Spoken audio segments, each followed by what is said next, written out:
Welcome to the February 10th, 2021 meeting of the Stanislaus and Tuolumne Rivers Groundwater Basin Groundwater Sustainability Agency. Welcome, Michael Pickhock. Michael is with the City of Waterford and has taken over for Matt Schofield. So, Michael, we're happy to have you here today. Thank you. I'm glad to be here. Thank you. I'll probably be a little bit quieter than normal because I'm just getting my feet wet here, so I'm not sure what's going on. Understood, and I think you'll find the group a friendly group, and so no questions a dumb question. Feel free to ask a question, and we'll try and do our best to get you up to speed just as quick as we can. Let's move to item number 2 on the agenda, which is public comment. Is there any public comment out there? Jen, are there any hands up? No hands are raised. Okay, thank you. Let's move to item number 3, which is approval of the January 13th, 2021 meeting minutes. If folks have had an opportunity to review those minutes, can I get a motion to approve the meeting minutes from our January 13th, 2021 meeting?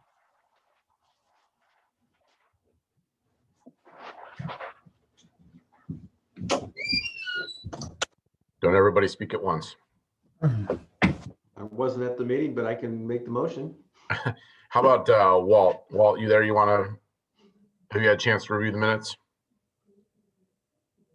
Yeah, I move approval of the January minutes. Renfro, second. Thank you, Renfro. And Mr. Ward, all those in favor signify by saying aye. Aye. Any opposed? Okay, the meeting minutes are approved. Thank you again. Item number 4 on the agenda today is near-term public outreach activities. For those of you that have been frequent flyers of ours for a while, you'll notice that the format of the agenda item is a bit different today, namely that we have an agenda item and summary documentation that goes with it. It's a little more formal than we have been in the past, but I think it's what we need to do moving forward. So hopefully folks are okay with that. Provide an outline not only for member agencies, but also our friends in the public that participate. So you can look for that to continue moving forward.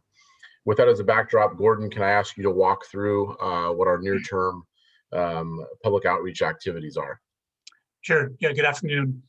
As we mentioned last month, STRGBA GSA applied for a contract amendment for the facility support services with DWR. And on January 21st, the DWR approved the amendment and extended the contract through 2021. And the contract amendment covers several public outreach activities, which were planned for 2021. And these activities were developed by MID's public affairs staff, along with our consultant, Stantec, with input from DWR, and includes continued support for planning and facilitation of public meetings, preparation of information materials, and support for interbasin coordination. And the public outreach team also developed this list of near-term public outreach activities that we would like to implement within the next few months. And these near-term activities include a GSA outreach toolkit. It's where we'll provide the GSA representatives, all of you, with a package of template materials which can be used to conduct outreach and give presentations to local community organizations and industry associations. Stantec will develop a template for presentation slides, and they will also provide talking points and social media posts. The second activity is we're calling recorded presentations. And these are to educate and inform stakeholders and interested parties on key SGMA topics to prepare them to participate in monthly coordination and technical advisory committee meetings, and also be able to comment on draft GSP chapters once they start, the one we have and as they continue to roll out. And these recordings will be about 5 to 7 minutes long, and STRGBA GSA will provide speakers, and Stantec will help develop slides and handle recording logistics. And some of the topics we're looking at might include things like sustainable management criteria, water budgets, projects and management actions, and groundwater monitoring networks. And then the third activity is we're calling office hours. We've talked about these in the past.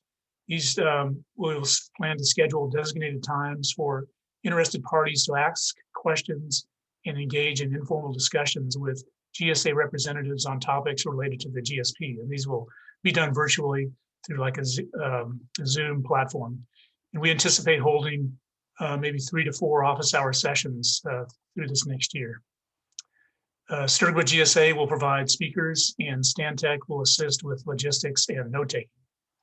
And as John mentioned, we are launching this new process for memorializing decisions and actions agreed to by the GSA.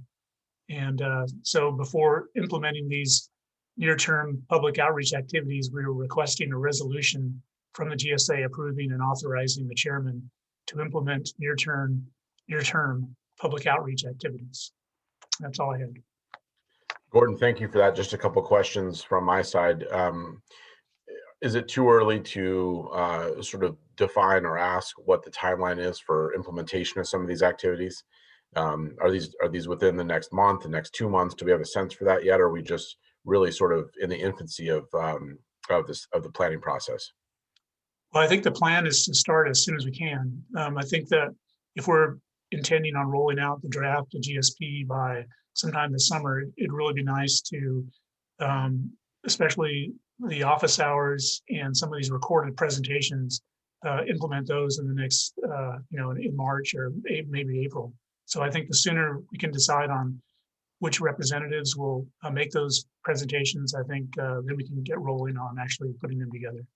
Okay, thank you for that. I guess my plea to this group would be that we end up with participation from each and every one of the member agencies. So be looking for a call from us, and from Gordon and from folks at Stantec here in the near future to assist in that process. One more question, Gordon. I guess just in your discussions with Stantec staff, and I'm assuming that the items that you've outlined for us today are things that activities that Stantec has seen be effective in other basins. Is that fair? Yes, that's correct. Yeah, so we won't be the first ones out of the gate on a lot of these activities. I know Turlock is doing a similar thing on the office hours. They've also done recorded presentations at some of the other GSAs. So we'll definitely be benefiting from the experience they've gained and some of these other opportunities they've had. Okay, thank you for that. I'll turn it over to member agencies at this point. Are there any additional questions for Gordon? None from Oakdale. Okay. Is there any public comment before we consider the action? Doesn't look like it on my side anyway. Okay, Gordon, could you go ahead and restate the ask today, if you would? Yes, we're requesting a resolution from the GSA approving and authorizing the chairman to implement near-term public outreach activities. Okay, thank you for that. I'll entertain a motion to approve as Gordon has stated. This is Walt. I move approval. Thank you, Wald. Is there a second? Second, Waterford. Thank you. All those in favor signify by saying aye. Aye. Any opposed? Okay, great. Thank you. The motion carries. I do want to mention that Eric Thorburn has also joined us. He's in the car, but calling in. So Oakdale Irrigation District is with us as well. Okay, Gordon, I believe you also are up next. Item number 5 on the agenda today, which is an update on our budget and schedule. Yeah, and John, if you don't mind, I did want to ask if Sam wanted to mention the new newsletter that or the fact sheet that we put out. I know she had prepared it, and if that'd be appropriate. Sure, go ahead, Sam. Yes, as you guys know, we've been working on a joint fact sheet with the Turlock Subbasin. That fact sheet is complete. Thank you all for your feedback, and we will be posting it to our website, sending it out via Constant Contact. Sorry, I have a very chatty coworker today with me. And also posting on our social media channels, so you could look for that either tomorrow or Friday. We're planning on sending that out.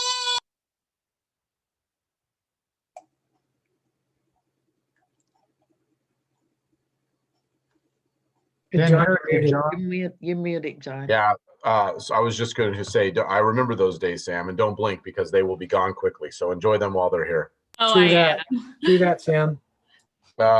Okay, thank you for that, Gordon and Sam.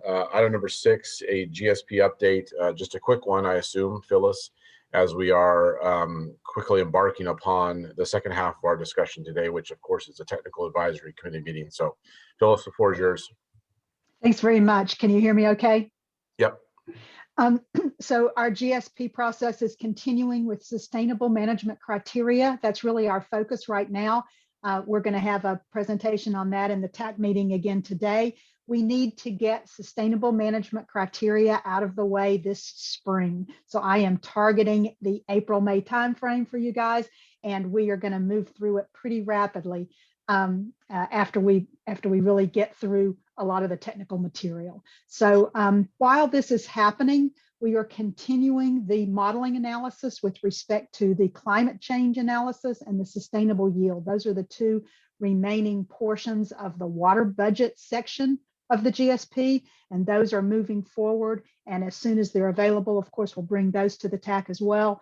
That information will all come together at the same time with this sustainable management criteria, and it will provide us the information we need to get the projects and management actions targeted for this subbasin. So that is the update, and I'm happy to answer any questions.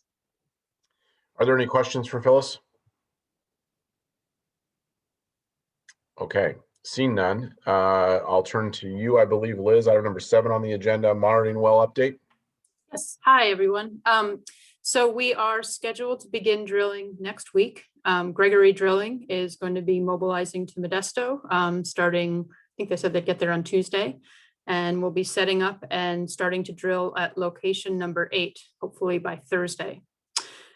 So we have approved well construction permits for the 4 eastern wells, 7, 8, 9, and 10 from Stanislaus County Department of Environmental Resources.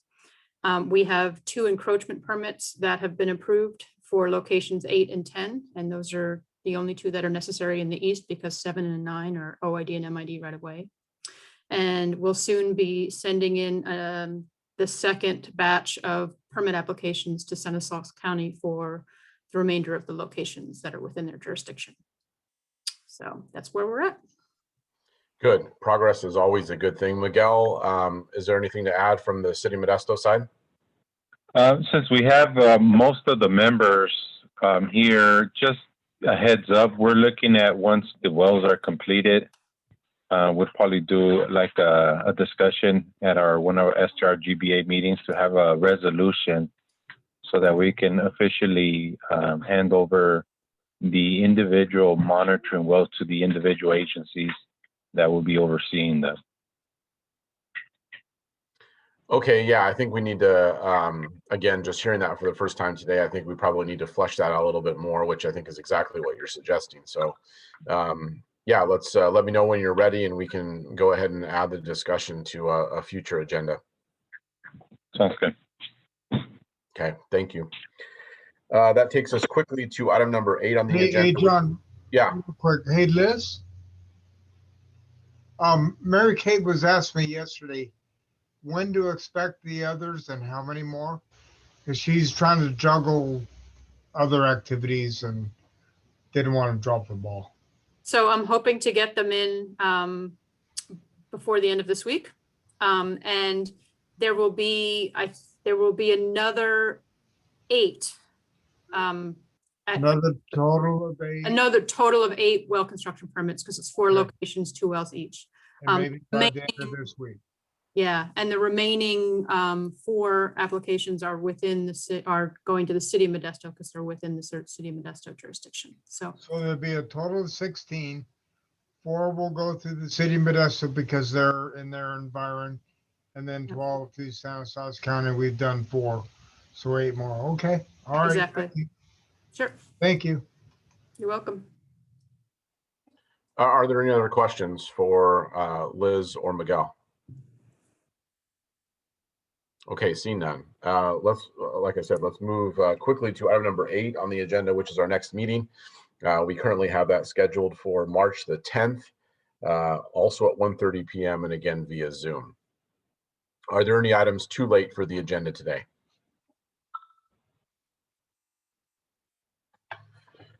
Okay, if none, let's go ahead and close the regular GSA meeting and open the February 10th, 2021 Technical Advisory Committee meeting.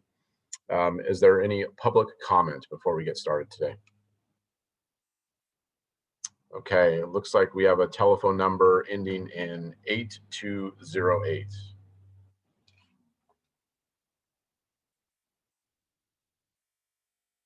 Go ahead, caller. I think you can unmute yourself.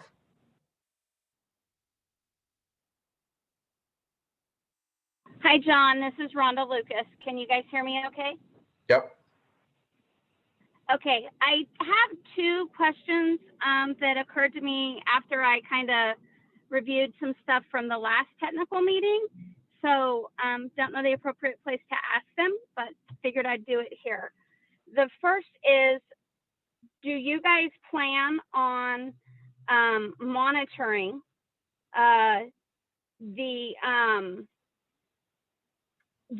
do you plan on monitoring and collecting additional data on the west side where subsidence may be an issue? Okay, do you want to, I'm going to jot down what I heard as two questions, and then I'll try and take a response after that. Do you want to go ahead with your second question? Absolutely. And then my second question is it possible to get a basin map showing the areas of concern within the basin relating to groundwater dependent ecosystems?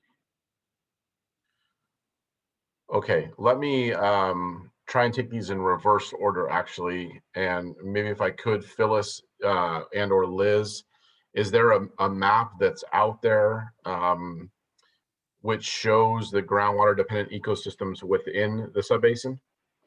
No, not yet, John, but we are working on that. That will be part of our sustainable management criteria discussion on interconnected surface water. So we're absolutely going to have something for you. We just don't have that portion ready yet. Okay. With respect to the first question associated with monitoring and collecting additional data on the west side, my recollection of Phyllis's presentation today is that we do talk a little bit about water levels in both aquifers on the west side and draw some comparisons or draw some analysis and findings with respect to what we see on the west side.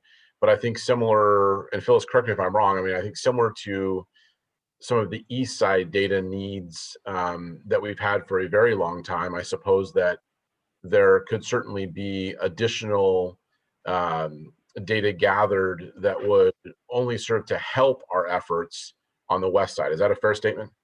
Yes, absolutely. I mean, we need data in several areas, and the western lower principal aquifer is definitely one of those areas. You will see today we have just a few wells that we are pulling representative hydrographs from, and this is something that we're going to identify in your GSP as a data gap, and we're going to need to move forward on getting additional information.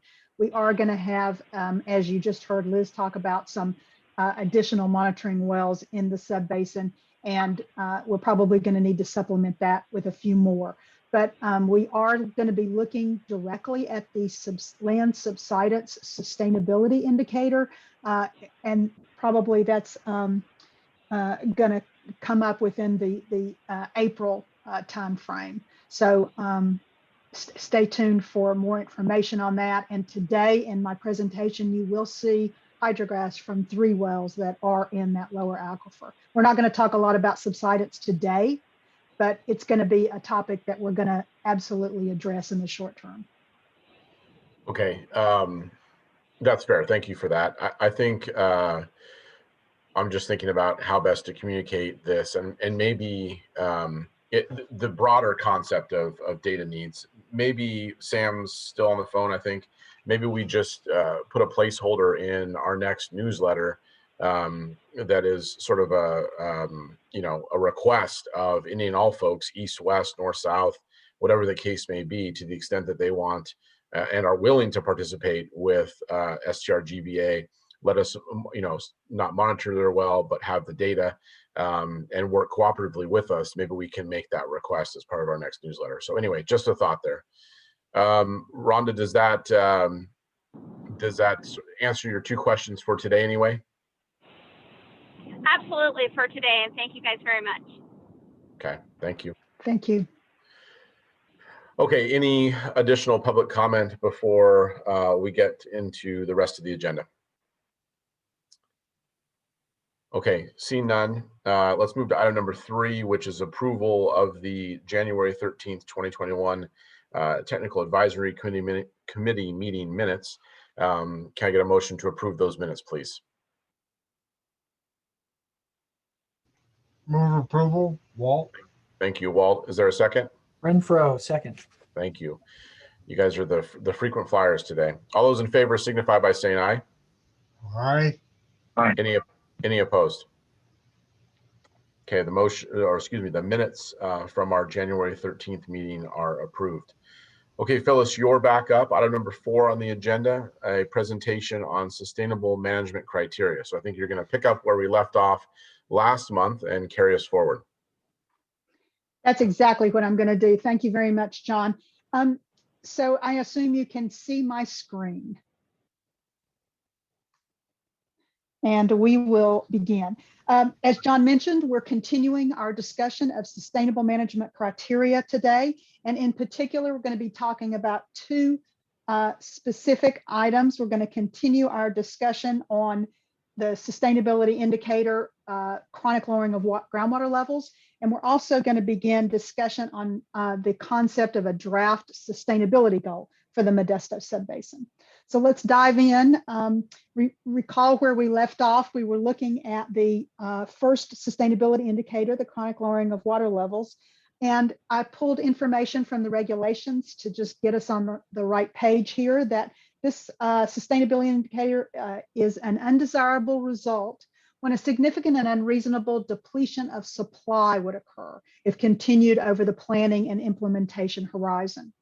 So if you focus in on the depletion of supply and you remember some of the cross sections that we've reviewed in this subbasin, we have a very thick interval of fresh water in this subbasin. You're blessed with a very thick sequence of alluvial aquifers and groundwater supply. So the depletion of supply is not as much of a concern for this subbasin as some of the other things that are also related to this sustainability indicator, including overdraft conditions and the potential to affect beneficial uses of wells. And in particular, the emphasis on beneficial uses of wells is what we had been talking about previously, and we're going to continue that discussion today. It is going to help inform us as to how we actually define undesirable results and help us to select the minimum threshold for the Modesto subbasin. I say that as if it is one number, and we will begin to flesh this out over the next TAC meeting or so. It's obviously a minimum threshold that will be defined at each one of our representative monitoring locations. Okay, so let's just look quickly at a graph that we have seen before, but it's been a very long time. This is a very helpful graphic that the Department of Water Resources put together. And just to quickly orient you here, you can see that this is a theoretical groundwater level line shown by the blue. And it essentially shows water levels declining over time, perhaps over a historical study period, moving up to 2015, which was the benchmark date for Sigma. And you can see that the line shown here, defined as a minimum threshold, is an actual water level. And that water level has been determined to be an undesirable result in this particular example. The minimum threshold in this particular case is quantifying that undesirable result. It helps to define it. And I think if you downloaded the previous version, I know that I had that the minimum threshold defines the undesirable result. But on second thought, I think a better verb there is that it actually quantifies it. You may or may not see undesirable results if you have one well, for example, go below the minimum threshold. So we're going to be talking about numbers of wells and adverse impacts associated with declining water levels in the subbasin. And this graphic is helpful because it allows us to understand that sigma allows you 20 years to avoid these undesirable results and achieve sustainability. And in particular, during this implementation period of 20 years, and for your subbasin, it's between 2022 and 2042. During that 20-year period, you actually can go below this minimum threshold with your water levels and not actually be triggering undesirable results, because in many cases, it's very difficult to sort of turn around a water level decline on a very quick time frame.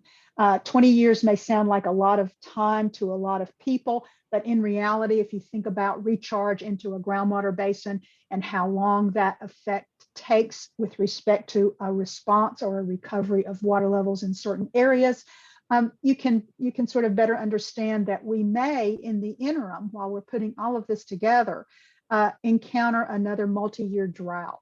And should that occur, then water levels would continue to decline. It doesn't mean that we're not working diligently to implement the plan and achieve our sustainability goal, but it does mean that water levels are going below our minimum threshold. The key here is that it does it for a short amount of time and is moving back on the correct trajectory to get us back toward sustainability. So when we set our minimum thresholds, let's not think about that as being the drop dead water level that no well can go below, and that is going to be something that is going to be a very hard and fast line. It will be a quantification of our undesirable result, but it will also include numbers of wells. It will also include what's going on at that particular location in the basin. And as shown in this graphic, it also may allow for water levels to go below that minimum threshold while sustainability is being achieved. The Department of Water Resources, as we've talked about these documents many times, they have produced a series of best management practices for the SGMA framework documents that they've put together. And the one on sustainable management criteria provides some considerations for us when we're thinking about minimum thresholds. So since we're thinking about minimum thresholds for chronic lowering of water levels today, I thought I would quickly review those. Some of those considerations include the historical water levels in the subbasin and the rates of decline, depths and screen intervals of the municipal, agricultural, and domestic wells. In other words, adverse impacts to local wells. As you can recall from that slide I had earlier where I underlined beneficial uses of wells, that's really one of the things that we're focused on for this particular sustainability indicator.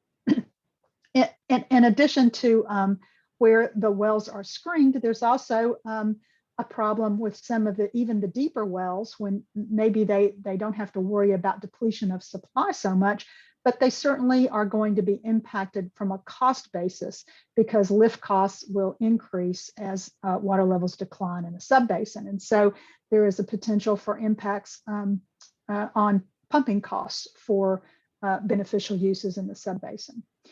The considerations also suggest that we check in with the adjacent subbasins, and in our subbasin in particular, when we're hydraulically connected with 3 additional basins on 3 sides of us to the north, south, and west, it does become an important consideration.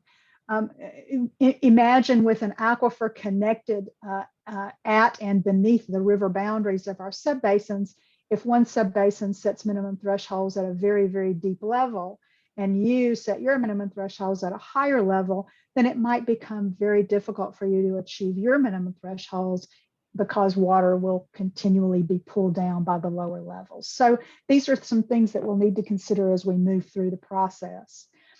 Also, there's potential impacts to GDEs, as the caller previously alluded to. We're in the process of doing the additional analysis for that now.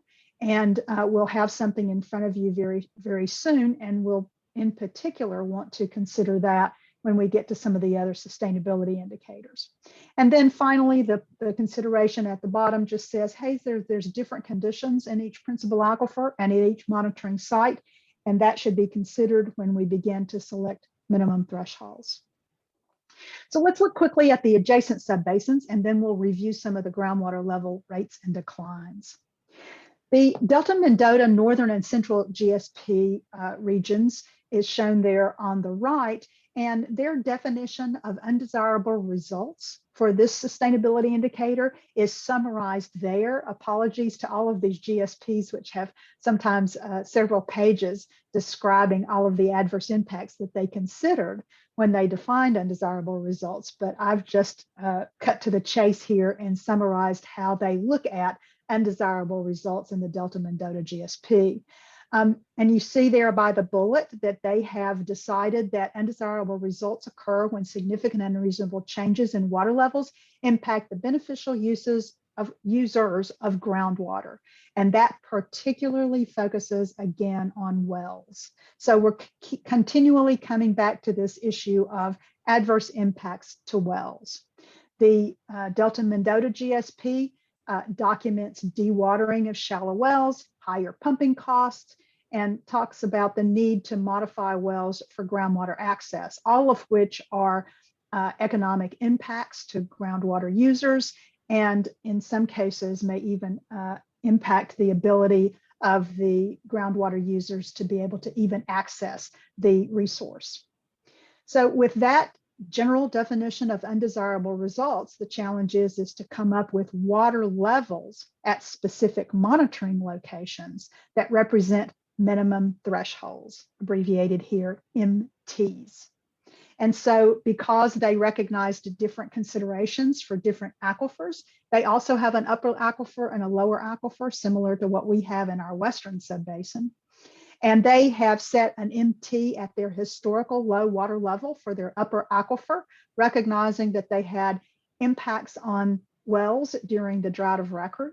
And as a result of that, they have said that if we continue to go much lower than that historic low water level, we will begin to get into these well issues that have been documented up in the undesirable result definition. For the lower aquifer, they've even been a little bit more aggressive in that they are setting a minimum threshold there at 95% of their historical low water level. So what that means for their lower aquifer is that they're actually anticipating some recovery of water levels above the historical low that they've seen for the lower aquifer. And they're doing that in some areas for subsidence protection.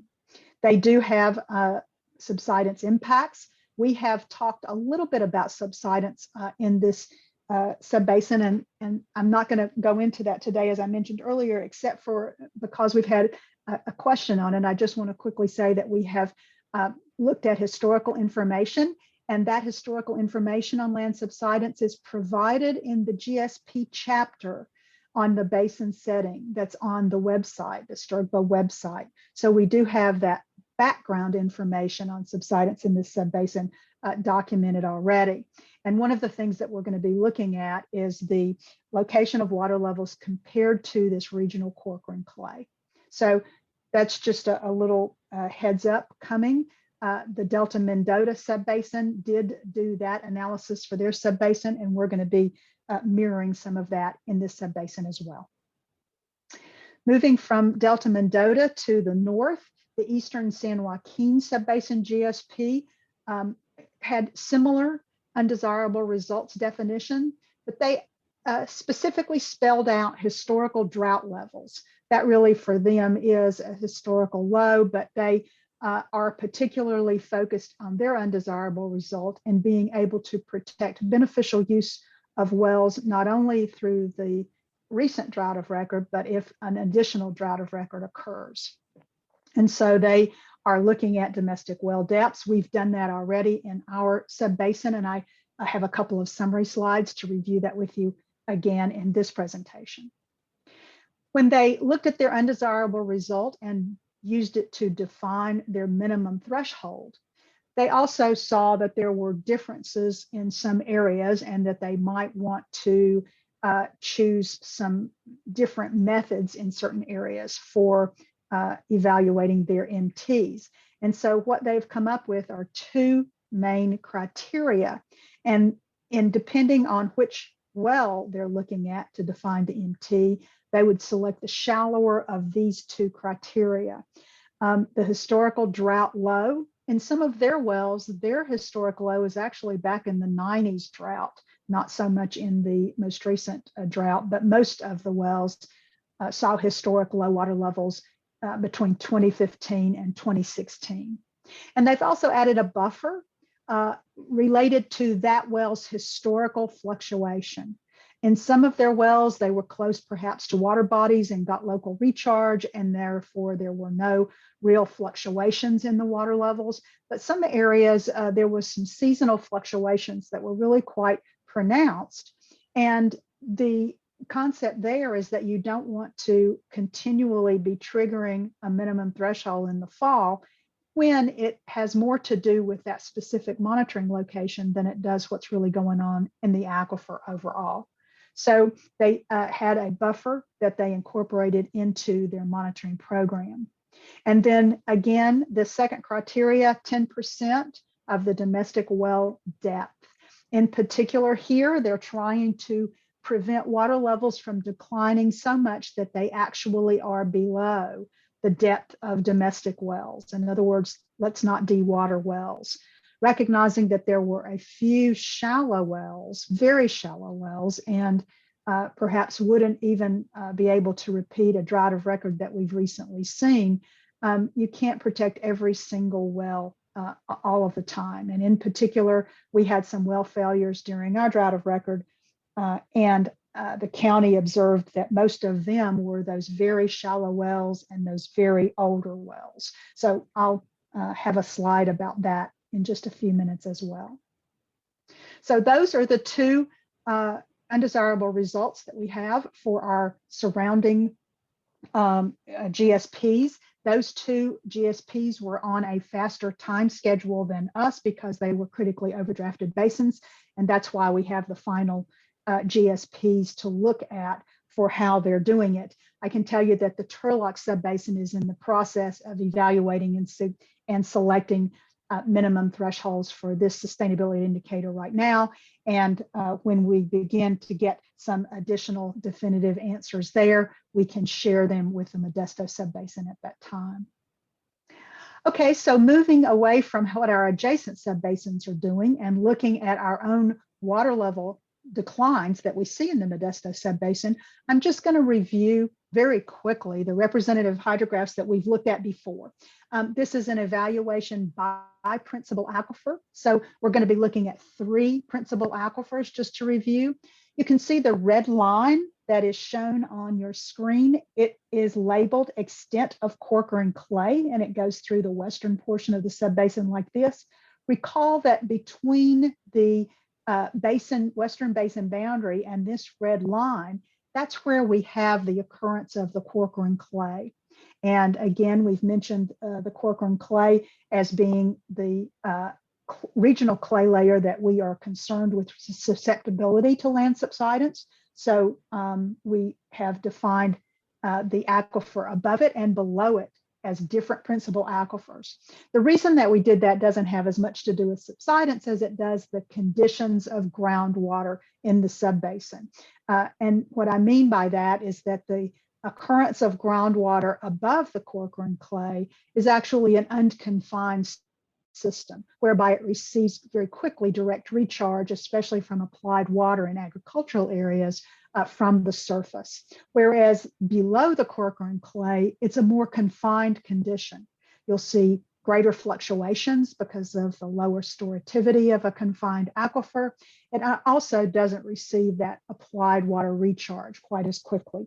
And so we'll take a look at some of the differences between the confined and unconfined aquifers in the western portion. And then as we get into the eastern regional aquifer, this is more transitional and more generally hydraulically connected than we see of these two aquifers in the west. So let's get into the west first and look at the upper principal aquifer.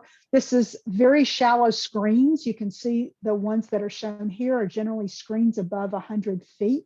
These are wells that are screened above the Corcoran clay. And you can see by the blue lines, which show a hydrograph during our entire study period and coming up to the present. Recall that our study period is 1991 through 2015. And then we've continued on the water level data that we had at the time that we put this together for the basin setting.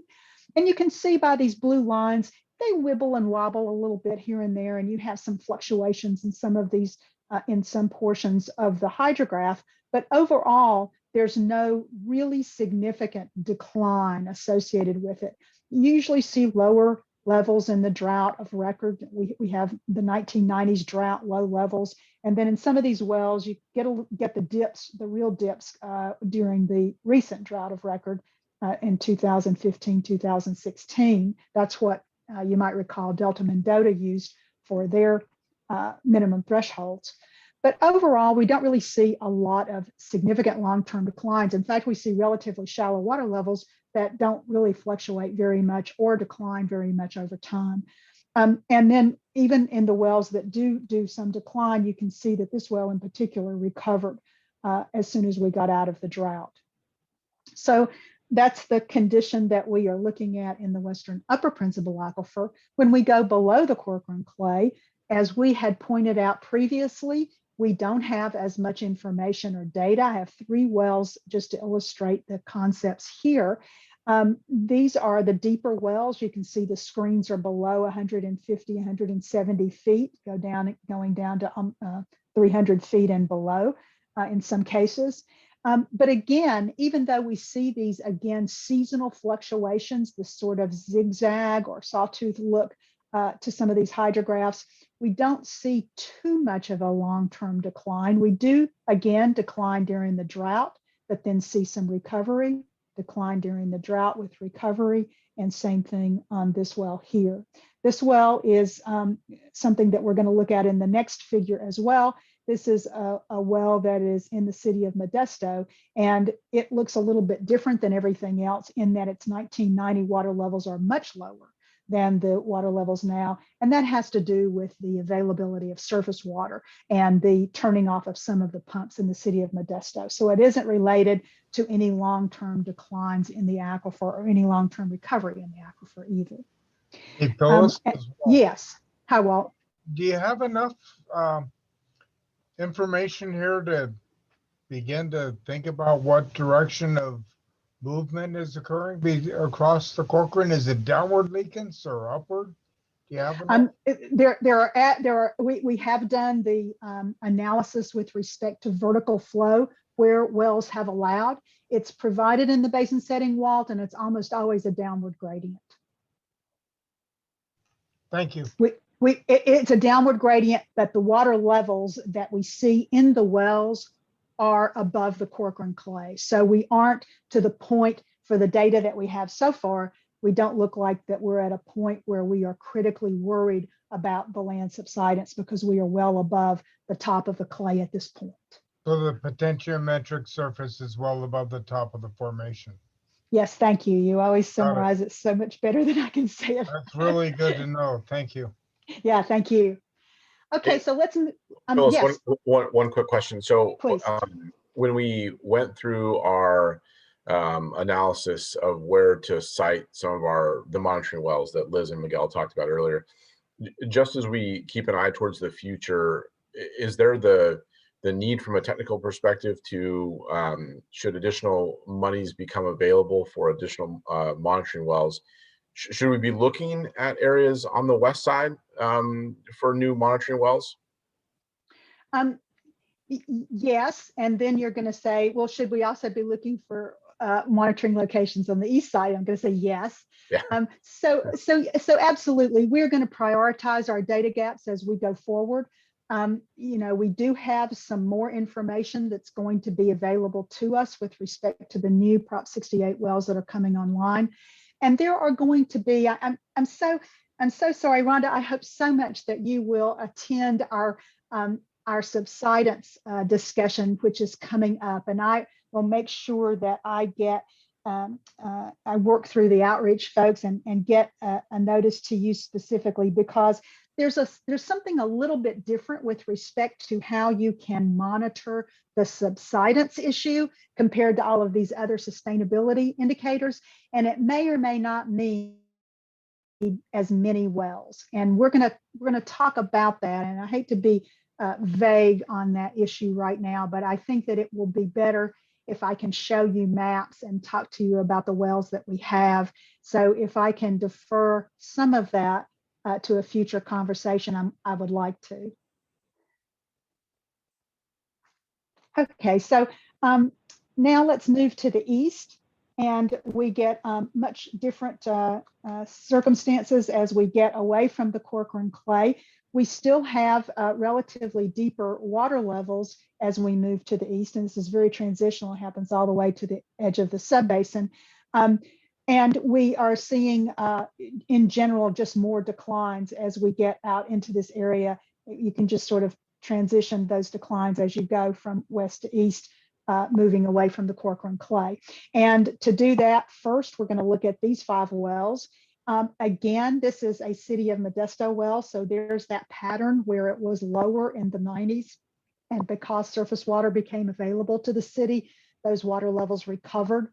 So that's the reason you see this, perturbation in the hydrograph for well number 13, which is shown there in the middle of Modesto, than you do in any of the other ones.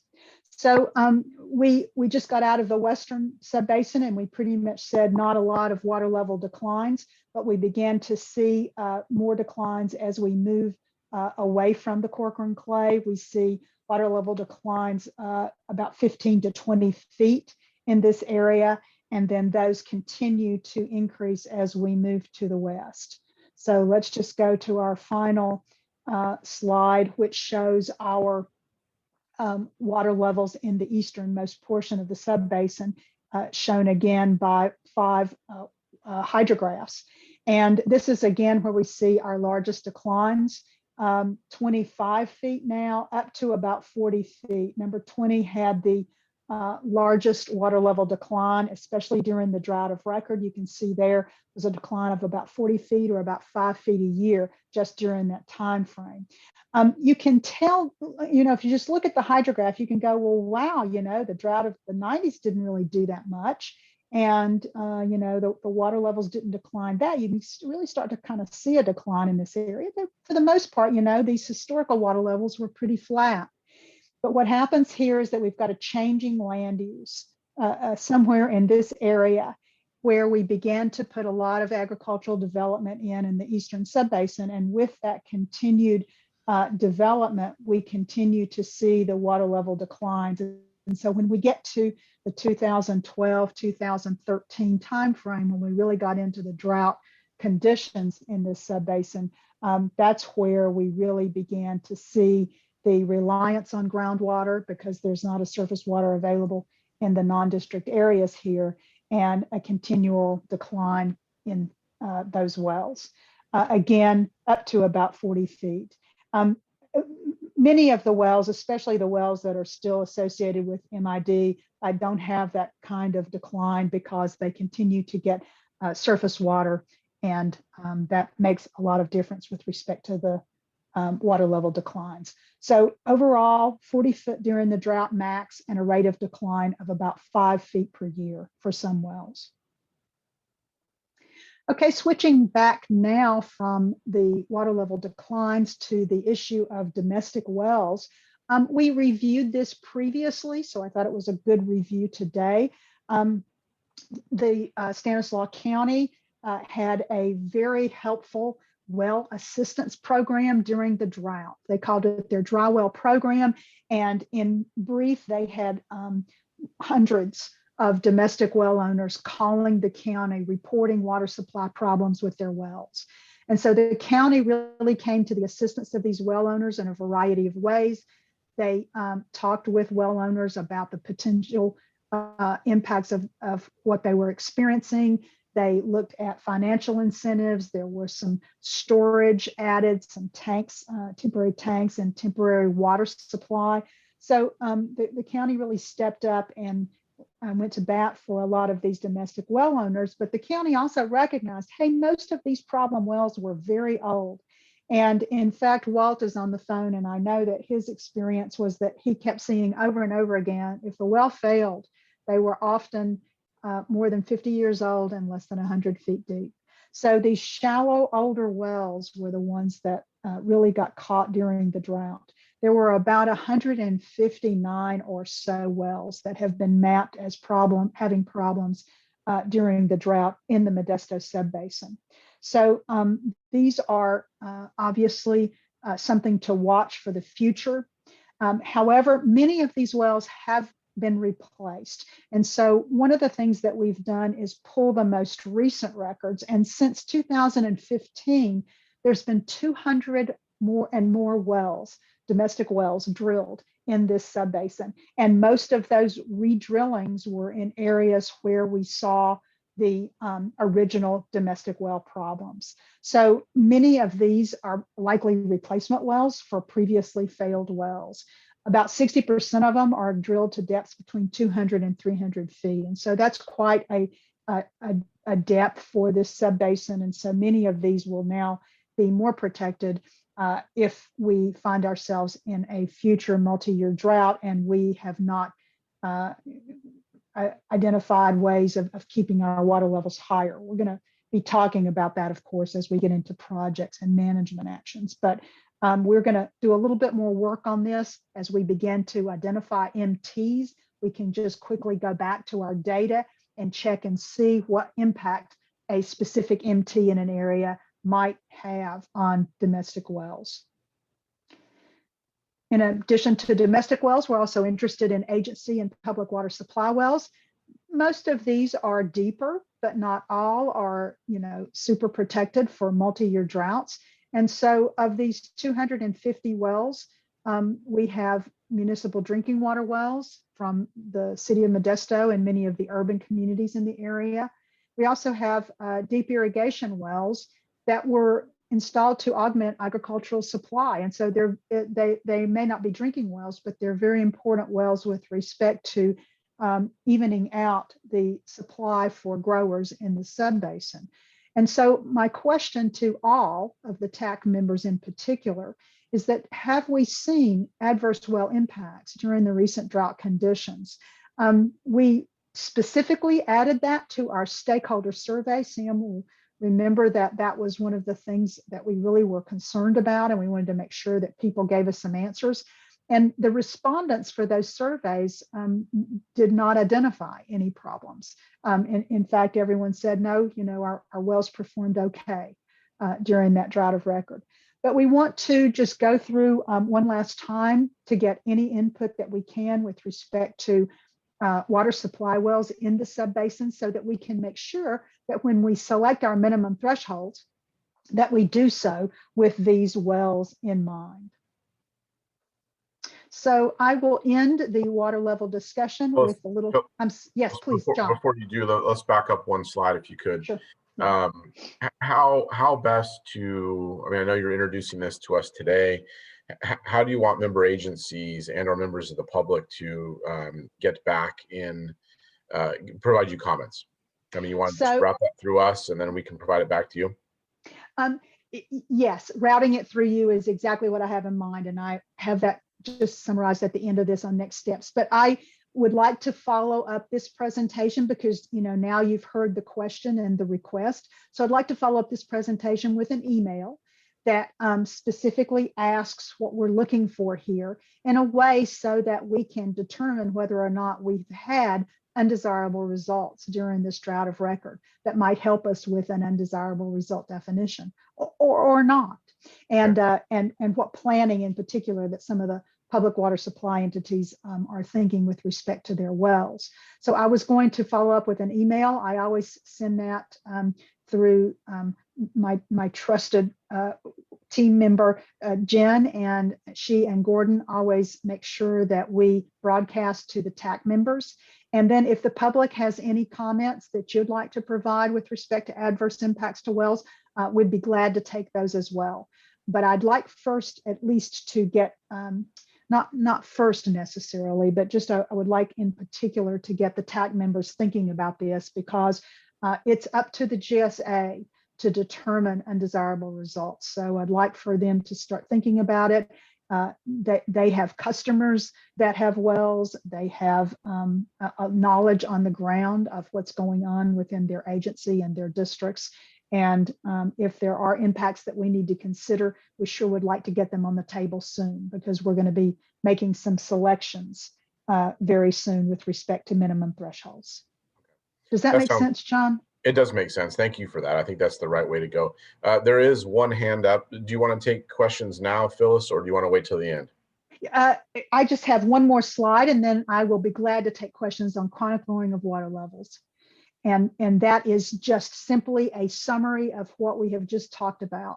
And these are the questions that we are going to be putting out to the TAC members. Have you seen that water level declines have affected beneficial uses? And in particular, be thinking about these types of things. Did the recent drought of record produce dry wells, operational issues, water quality concerns? So this is the feedback that we're requesting from the TAC members. And so that's it for chronic lowering of water levels. And I will be more than happy to take any questions at all right now on that. Okay, well, let me just make a plea to our member agencies. I guess, I guess I would encourage member agencies to reach out to their folks in the field to help answer some of these questions, right? The men and women that operate our well fields on a daily basis. Let's try and get some of that real world operational input and feedback. And I think that will go a long ways to informing our decision making. Okay, with that, it looks like Rhonda has her hand up. So go ahead, Rhonda.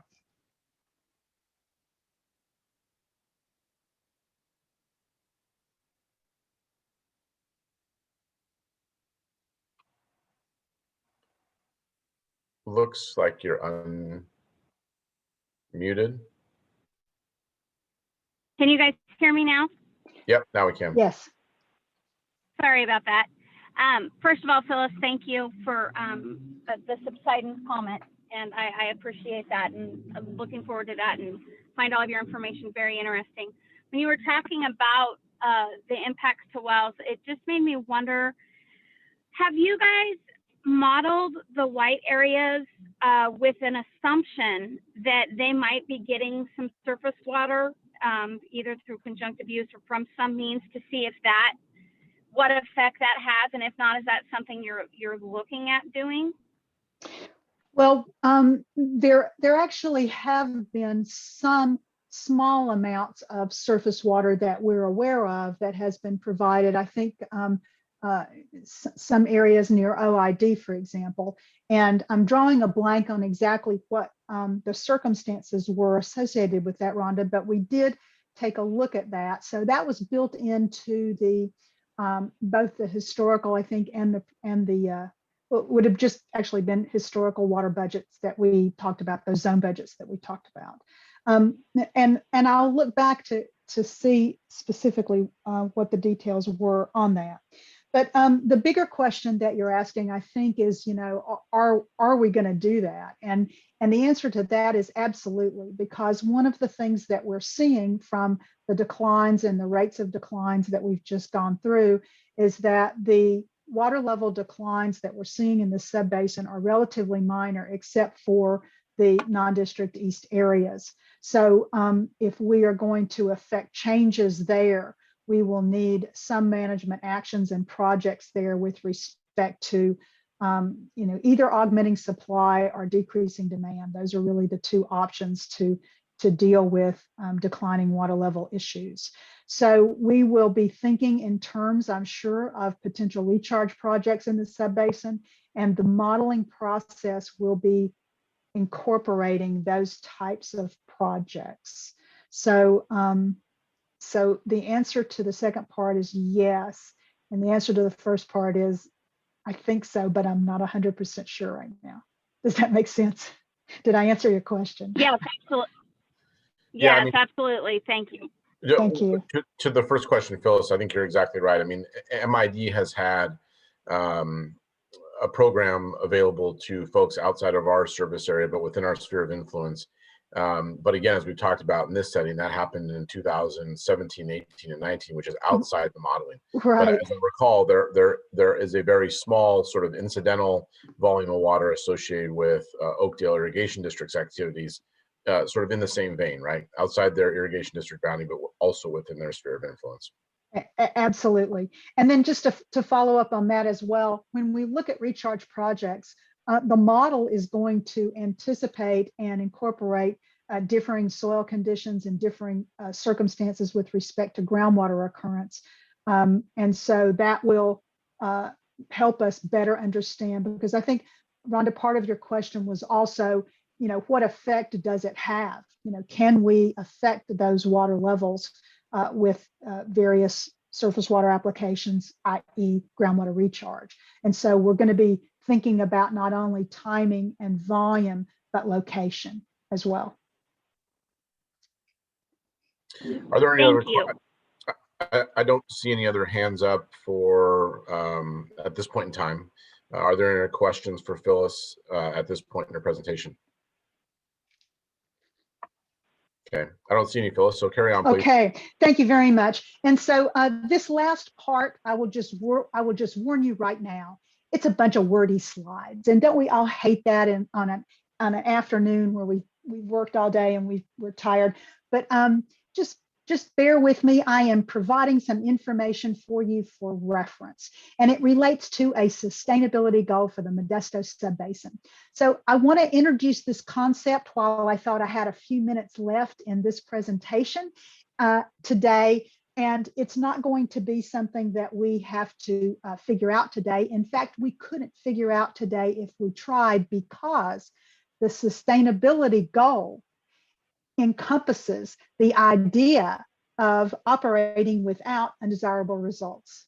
So if you have not yet defined your minimum thresholds and you've not yet defined all of the undesirable results associated with all the sustainability indicators, then you can't really come up with your firm sustainability goal. Having said that, it's not too early to be thinking about this, because it is a requirement of the GSP, and all of the future work that we demonstrate progress to implement our GSP will be documenting how well our progress is meeting our sustainability goal. So the sustainability goal is referenced quite a bit throughout the regulations. It's something you're going to be living with in the future. So I don't want to take it too lightly. This is the definition from Sigma of the sustainability goal, and it's a little wordy from my point of view in terms of trying to better understand it. It talks about the existence and implementation of GSPs and how they achieve sustainable management through implementations of measures. In other words, projects and management actions in order to operate the basin within its sustainable yield. So what we're really trying to get to here is a mission statement for the plan and for sustainable management going forward. The regulations require that it be one succinct goal for the entire subbasin, and that it can be interactive. In other words, as we develop projects and management actions through the summer, we are going to be thinking about modifications to the sustainability goal. And the reason that we want to do that at the time that we're doing the projects is because that's going to really help us define where we're headed. What is it that we're trying to achieve with these projects? Yes, we're trying to achieve sustainability, of course, but what does that really mean? And I think the more you can put sort of your local mission into the sustainability goal, the more meaningful it becomes. Some of the concepts that have been incorporated into the sustainability goal are shown in my little bullets here. This is my own, this didn't come out of the regulations. This is my impressions from reading a lot of sustainability goals. To obviously avoid undesirable results is mandatory. That's what we're doing. But But many sustainability goals also notice that there's a need for operational flexibility, that we need for water levels to decline in some areas. Otherwise, we aren't using the groundwater resource to its fullest potential. We need to focus on drought protection for sure, because that shows us that's really where the declines occur. And to allow for adaptive management, meaning that as we begin to operate the basin and manage it under these more sustainability concepts than we've done otherwise, we might find the need. In fact, Walt reminds me all the time that we will find the need to adapt what we're doing to the conditions on the ground and the conditions underground. It is very difficult to come up with an aquifer response. We do our very best. We have very complex and very sophisticated numerical integrated surface water groundwater models that we employ, and we put a lot of scientific information and knowledge behind the interpretation, but we still are left with scientific guesses. And we recognize that there's going to be a need to adapt them going forward. In the same concept that we reviewed the BMP considerations for the sustainability indicators, the BMP also has some considerations for the sustainability goal. And here they are. I'm not going to go through these. I didn't take a lot of time. These are summarized. They're kind of a little bit restated from the BMP, but there's a lot of good information here. And because I'm going to ask the TAC members to also consider sustainability goal feedback for us going forward, I wanted you to have these wordy slides as a quick reference. At least it will keep you from having to read very long documents. Here are some examples of our adjacent subbasins. You might see that both of these are organized similarly in that you have a paragraph that describes the goal in both cases for the Delta Mendota and the Eastern San Joaquin. And then you have a paragraph of how the goal will be achieved. The reason that you have this construct is because this is what's required in the regulations. All of the plans are required to do this. Your plan will do this as well. It will talk about not only what goal we have come up with, but how we will achieve it. And I think the how we will achieve it part is really exemplary of why we need to get our projects and management actions together before we can sort of finalize the goal. I wrote one for a draft goal for the Turlock subbasin, and because I wrote it, I guess I like it. And I think it has some concepts that are applicable to this subbasin that you might want to consider. And so I've reproduced it here, and I've underlined the concepts so that you can, sort of quickly get to them. You can see that the draft sustainability goal for the Turlock subbasin is to manage groundwater in a sustainable manner that avoids undesirable results. That's what we're all. That's the mission of all of the GSPs. In particular, this goal for the Turlock subbasin is supported by and includes the following actions. And there I have a series of 7 or so actions to manage the subbasin within the sustainable yield, to develop and implement a series of projects and management actions that support that, to plan for multi-year droughts. Optimizing conjunctive use is always an important concept wherever surface water is available. And so that's similar for the Modesto subbasin as well as the Turlock subbasin. You're going to have a monitoring program, and you're going to need operational flexibility in how you monitor and manage the resources. And then there's that last concept of ongoing adaptive management, because we're probably going to guess some things wrong. So again, just requesting feedback. This is, I actually have a little red arrow and a line to say, would like to get feedback by February 26th for the draft sustainability goal. I'll stick to that, but we again are thinking in terms of sort of how a draft goal is put together. And again, we're not going to be finalizing this until late spring. It did occur to me, however, that there might be mission statements that your agency has. So maybe you'd like to consider the operations that you're doing now with your agency and the operations under the GSP. And there might be a helpful construct that would be consistent with how you're already operating and managing. So, sort of pulling some of that into this, I think, would certainly lend a lot of credence to the sustainability goal and make your draft sustainability goal more localized and more relevant to your own subbasin conditions. Okay, that's it for sustainability goal. I just have one more slide, which just talks about next steps. But before I do that, does anybody have any questions on the sustainability goal and how it fits within the GSP construct? I don't necessarily have any questions for you, Phyllis, but I guess one of the bullets on the slide before us is, would you like the technical team to provide a draft goal for you to consider in markup? And so I guess I would turn that question to this group in terms of the member agencies that are present. Is that something that we as a group would find useful? I mean, I frankly think it probably would be, rather than us all trying to cobble something up in our own minds, but I'd like the feedback of the group.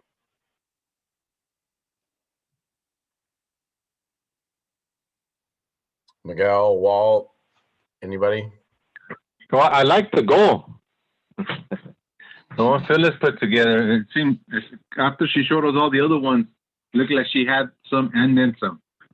Look good. So we're gonna steal from the TGBA,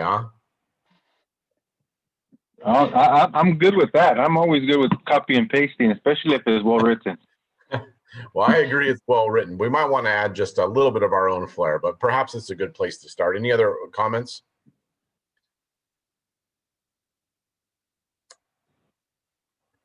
Okay, seeing none, I'll take the lack of additional comment as consensus that we would like the technical team to maybe provide us with a draft for our consideration. I certainly will. And in addition to that, you have these slides for reference. I hope that you will consider these slides as reference materials too, so that you can better understand how the regulations view it and how other adjacent subbasins have handled it as well. Sounds All good. right. Let me check and see if there's any no hands are up. So go ahead and fill us with the next steps. Okay, last slide. We're going to get TAC feedback, and in particular, I'm very interested in any adverse impacts to wells that TAC members might know about. Certainly interested in the public's take on that as well. And we're going to move through the undesirable result definition for chronic lowering of water levels. The sustainability management criteria are also going to be selected for each of the other sustainability indicators. We're going to consider those one at a time and then together. And while we're doing this, the old idea of walking and chewing gum at the same time, our modeling team isn't here because they are frantically finalizing all of the modeling analysis so that you all are going to have the detailed technical information in front of you that you're going to need when we begin to select MTs for everything, including things that are going to be helped from some of the modeling analyses. We're frantically getting some climate change analyses done. This is required under the regulations. We're going to be using the projected baseline conditions, but the Department of Water Resources has provided climate change guidance. This has to do with increasing temperature. It has to do with increasing ET, slight increases in ET, as well as changes in surface water flow. So we are working with MID and TID, the Turlock Irrigation District, and they have combined on modeling for flows into Don Pedro under these climate change conditions provided to us by the Department of Water Resources. So that climate change analysis is ongoing. And then as we begin to work interactively with the results of the model and the sustainability indicators, we're going to move in the direction of a sustainable yield. So the sustainable yield for the subbasin is the amount of extraction that we can take out of the subbasin on an average basis, not just in a wet year or in a dry year, but on an average basis without causing undesirable results. So because that definition has the lack and the avoidance of undesirable results embedded in it, you can't get to the real sustainable yield sort of until the end of the road. But we have found that there's a real chicken and egg issue with respect to kind of waiting until you've defined the minimum thresholds. It rather helps, I think, if you look at things interactively. So we've got some modeling analyses and we've selected some ways to go about looking at sustainable yield. And so we do that. That helps inform us on water level declines projected for the future in certain areas, how best to mitigate that, how best to avoid it. Is it undesirable results? Maybe it's not. And so I just think that as we move in the direction of beginning to define our sustainable yield, that actually helps us in defining our undesirable results.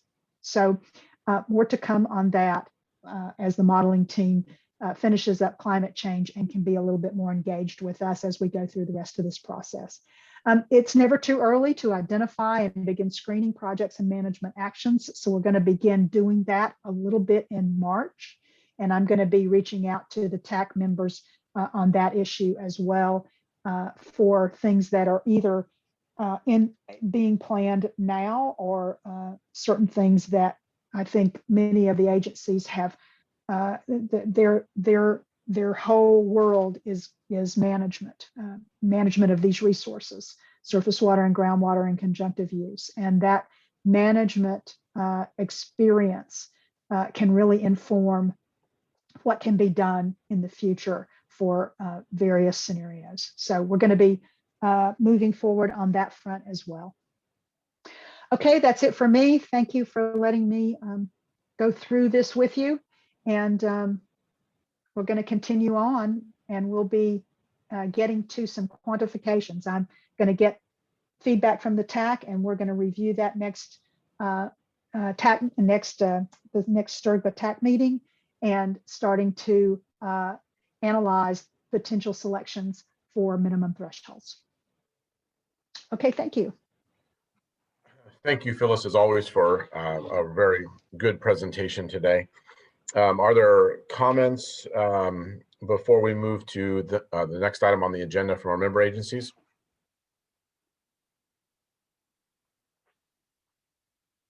Okay, seeing none. I also don't see any hands raised on the public side of things. So again, thank you, Phyllis, for the presentation today. Our next meeting, we have to be determined here, Phyllis. Again, as we talked last month, I think it's safe to say that we're going to continue this sequence that we've been on for a while now, which is a standing GSA meeting and then a TAC meeting following that.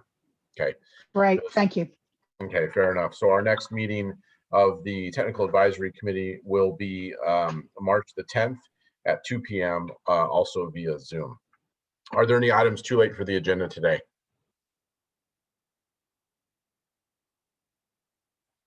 Okay, seeing none, we will adjourn the Technical Advisory Committee meeting, and I hope everyone has a good rest of the day and a good rest of the week. Thank you. Hi, everybody.